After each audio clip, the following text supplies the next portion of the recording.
What's up, everyone? Welcome to today's video. Welcome to the Video Game Fight School channel. Thank you very much for tuning in.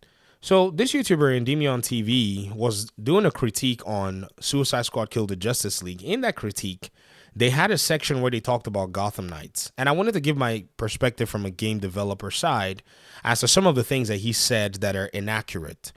One of the things that happens a lot on YouTube is, a lot of commentators, they talk about things in video games and they're usually wrong about them because they come with assumptions. But it's nice for us to be able to know exactly what is accurate and what is actually just conjecture or whatnot. And again, you guys know I'm a huge Gotham Knights buff, so this is an opportunity for me to be able to point out a lot of the thinking flaws that that game had around it, and we can look at it, the technical sense of it, and see how that's in contrast to what a lot of talking heads usually say. Now, it's a very interesting segment that he does, the video is about Suicide Squad, but you hear a lot of Gotham Knight stuff in there. So check it out. Let's play. Exception. I mean, it's better than Suicide Squad, but that's not saying much since it's still pretty bad anyway. He was talking about the reception, and I've always said to people never to compare these two games. From a technical perspective, Suicide Squad is a shooter.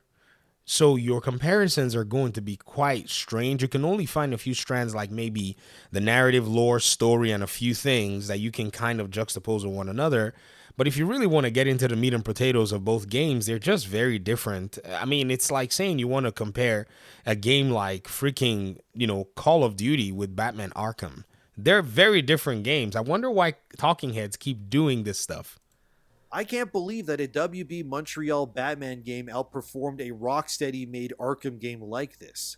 But maybe It's a technical difference. difference here at least was Gotham Knights was marketed as being in its own universe. It was in its own universe. It wasn't just marketed as being in its own universe. It was a separate universe created separately from the Arkham games. But many people refuse to hear that.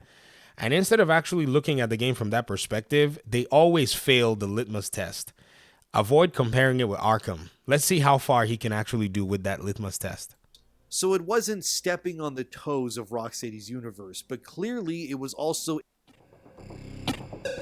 And I attempted to play Gotham Knights, and I just couldn't do it, man. It was the epitome of boring and lazy. It just felt like a worse version of Batman Arkham Knight with lamer characters who all felt the same besides their traversal. It felt like a worse version of Arkham Knight. He just failed already. He couldn't even last more than like 2 seconds from when he said that. Let's listen again. Check it out. It was also a boring by-the-numbers experience. And I attempted to play Gotham Knights, and I just couldn't do it, man. It was the epitome of boring and lazy. It just felt like a worse version of Batman Arkham Knight with lamer characters who all felt the same besides their traversal. That's not true. All of the characters are distinct in the way their combat is. I've played 400 hours of this game, and from a game developer perspective, you can see it from the technical level and you can see it from the gameplay level. The button combination, as it matches the kind of abilities that the players all have, are different. So let me explain. In the Arkham games, those characters all feel samey. In fact, let's do this. Batman and Azrael are basically the same character, right? A character like Harley Quinn and Catwoman are mostly the same character with their movesets, their buttons, and some of the abilities that they have.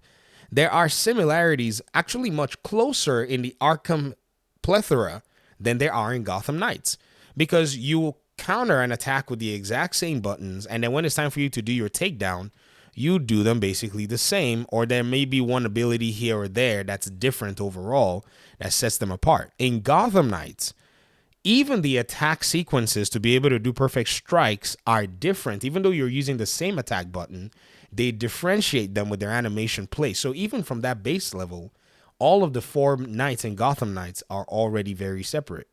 Then when you add the abilities, the momentum abilities, the way the skills work in groups or in solo play, they all stand out and they're different. They work, they're just in their own different world. And this is why the disparity of the different knights as to which is the best knight to play with is really huge. That's why Robin stands out, because the way his abilities work are actually just fantastic. All the other knights have really cool abilities, but his abilities really do gel with the game better than the others.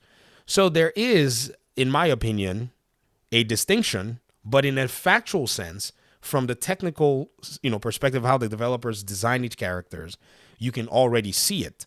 But a lot of these talking heads, for some strange reason, are very dishonest about this stuff. I've had to call out White Light, Skill Up, Luke Stevens, and Monty Xander about these, well, some of these anyways, similar claims. In the case of Monty Xander and in the case of White Light, they basically went with this kind of paradigm, saying that they were the same.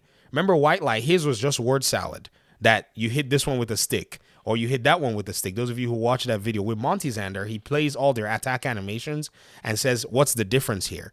But he never talks about when your skill level traverses just your basic attacks, that all of the different characters start to diverge as you start understanding how the game is played.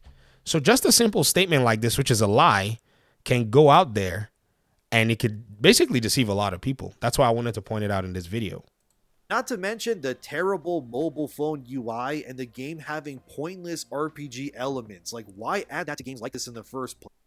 And the game having pointless RPG elements. Why add that to games like these in the first place? Another statement that reeks of either carelessness or ignorance. From a developer side of you, you don't add RPG elements to an RPG. Gotham Knights is an RPG. You build the game from ground up as an RPG. This is not a small distinction to make, because the entire development of the game changes when you decide either A or B. RPG or pure action adventure, like say the Spider-Man game compared to the Arkham games. Example, when you change your suits or your skins in Spider-Man, it doesn't affect your combat at all. In Gotham Knights, you put on a suit, the stats, the behavior of the suit will affect your combat. That's just one case in point. That's a ground up build of the game, that this suit or skin, in the game, it's basically your suits, will interact with the character and the character's skill tree and the enemy. So it's multifaceted, and you must build your game from ground up to have all of these effects happening at the same time in real time. But a talking head on YouTube is not making sure that this is a distinctive. Maybe they don't play RPGs, or maybe they do and they're being dishonest, but this is also factually incorrect. Pointless RPG elements. Like, why add that to games like this in the first place? A random criminal. What do you mean games like these in the first place? Have there never been RPGs in the superhero genre? I'm asking because from what I understand, there have been. Have there not been turn-based superhero games?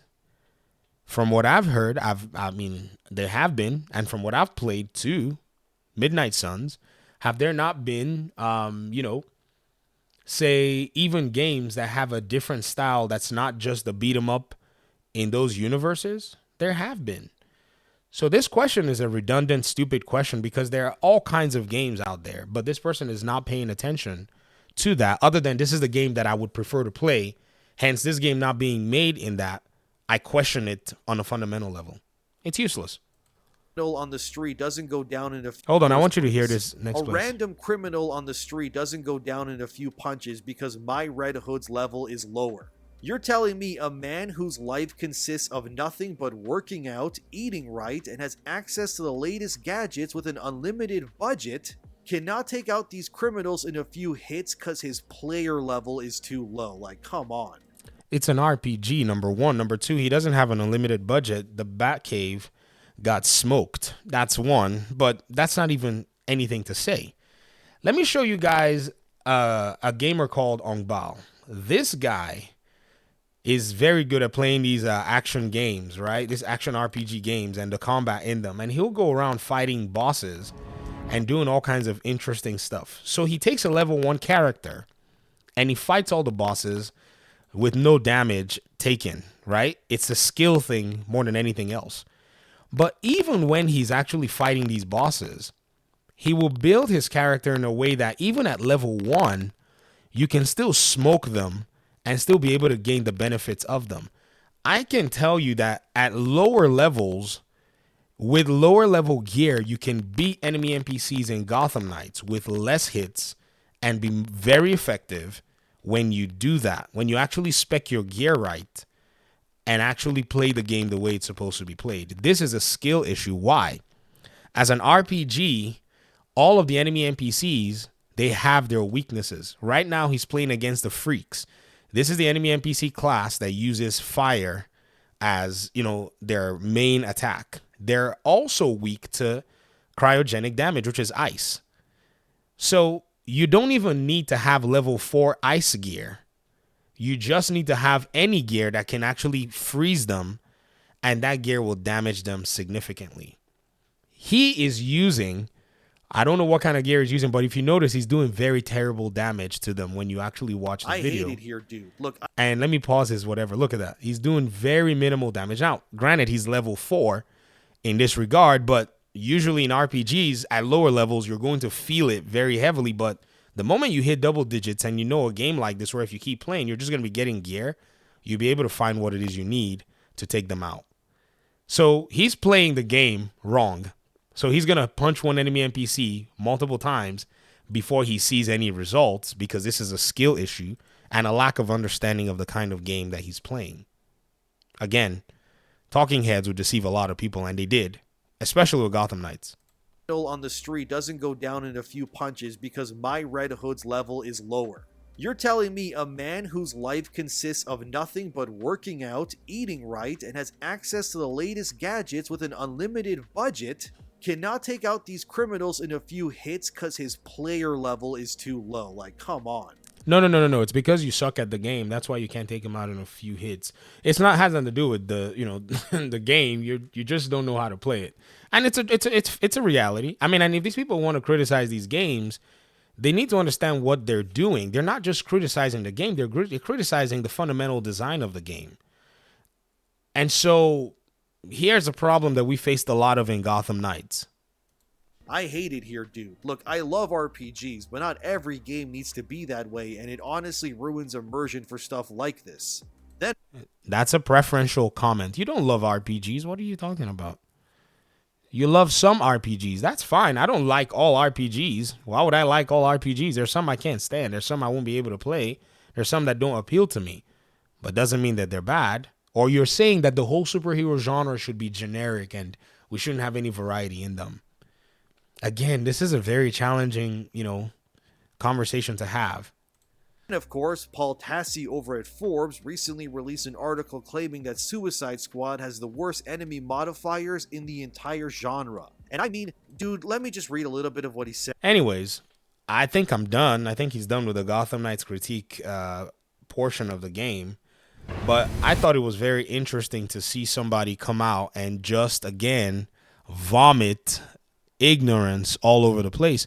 Because a lot of these people watch their videos, and the carelessness that I see is so wild and so interesting. Like it's weird. I mean, don't you think it's weird? Because at the same time, I'm over here smoking people with very minimal hits, and the enemy NPCs are the same level as I am.